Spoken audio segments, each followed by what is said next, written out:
Hello, I'm Larry Dixon, and this is a conversation with First Baptist Church. With me today is Angie Fultz. Angie, it's a pleasure to have you here with us today. Thank you. Everyone has a story, and so I want to hear the story about where you grew up and what life was like. I grew up in Carter County, just over the line from the Rowan County border, in actually a suburb, I guess, of Olive Hill, so kind of out in the country. We were surrounded by family, and everybody knew everybody, so it was a really nice childhood. So what did you do? What, horses, chickens? My grandfather had a tobacco farm, so he raised tobacco just right outside our door, practically. There was hay fields.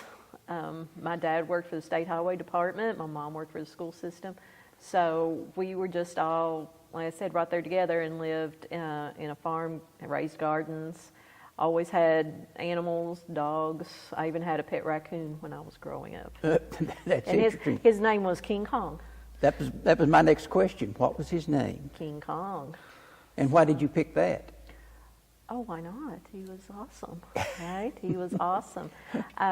He let us raise him. I mean, we bottle fed this baby raccoon and raised him to adulthood when he went back into the wild. Wow. We could take him out and play with him just like a toy. He was very, very tame when he was little. What did you want to be growing up? What was that dream job? Oh, dream job. Well, I kind of always wanted to be a doctor. But then as I got older, I realized I really didn't like the sight of blood, and that was going to be a real disqualifying issue.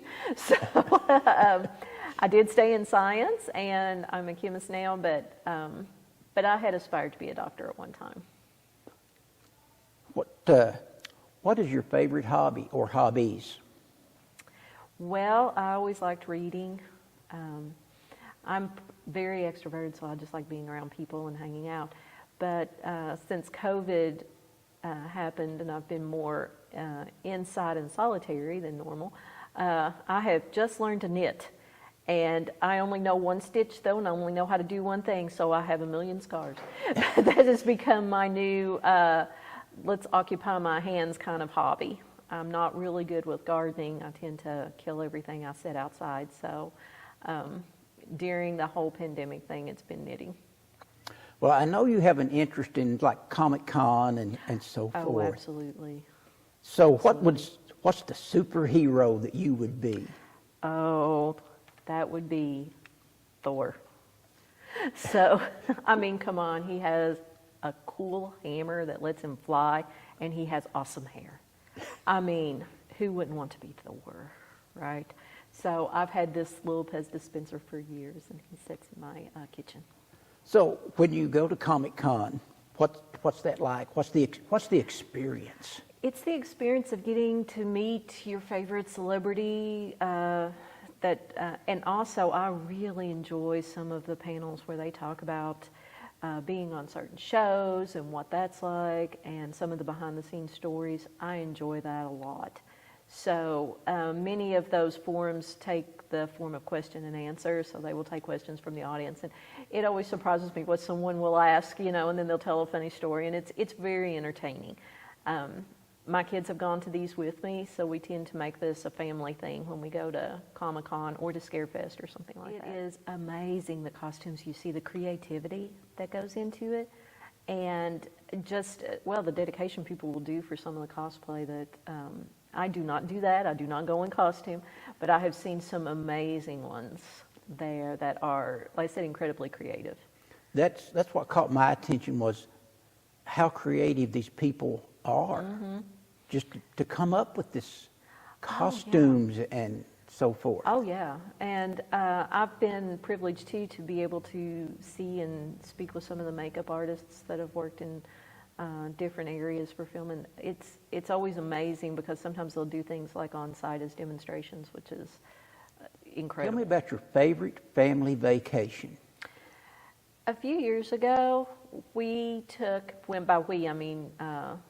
twins and I took my mom to New York, and she had never been to New York, and I felt so fortunate that there were 3 generations of us, and we enjoyed each other's company enough to actually hang out on vacation for several days.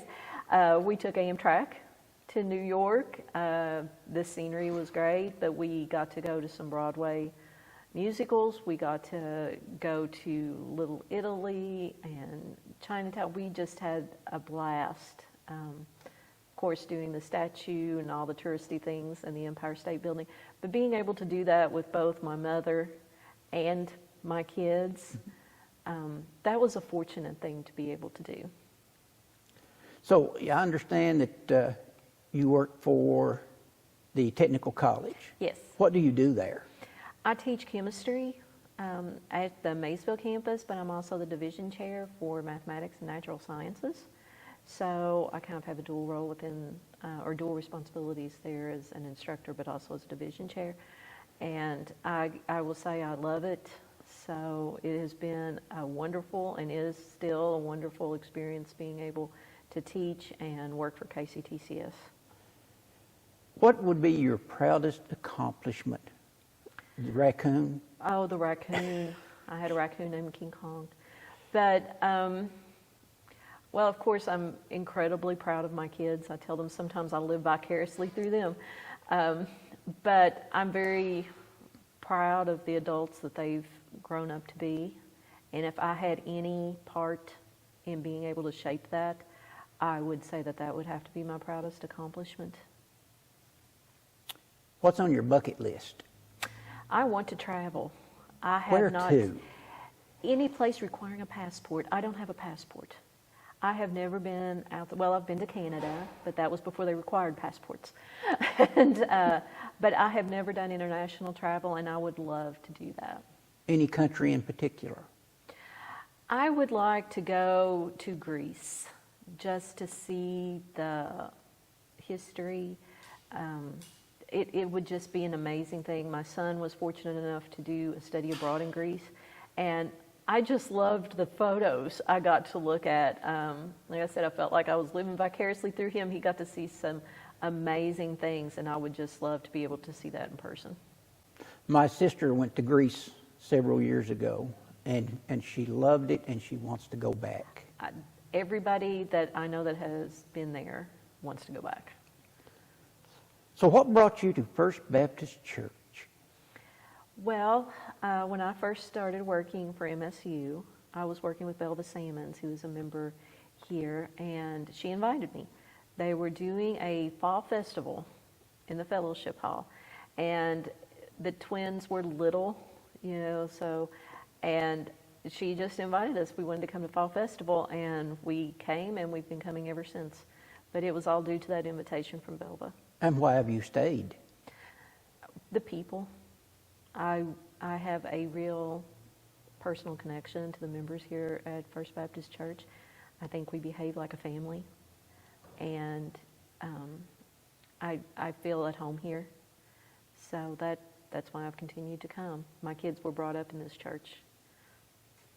Of all the characters in the Bible except for Jesus, Okay. and you had the opportunity to spend the day at Pasquale's, Ah, okay. who would that be with?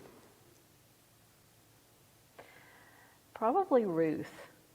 I think she is one of the best examples, not the only example, of course, but one of the best examples of a strong female in a time when being so was not only difficult but almost impossible. And I think that would be someone that I would like to have a conversation with. She has been one of the most frequent picks that people want to spend the day with. Yes, I'm not. Is there anything that I haven't asked you that you would like to share with me? Oh, nothing that comes to mind, except I have to give a mention to my cat Josie, who has been my companion through the pandemic and all this, and has tolerated my knitting without destroying my yarn. I have to definitely mention my cat. She has become the princess and ruler of the house. So Cats do that. they do. She lets me know who's boss.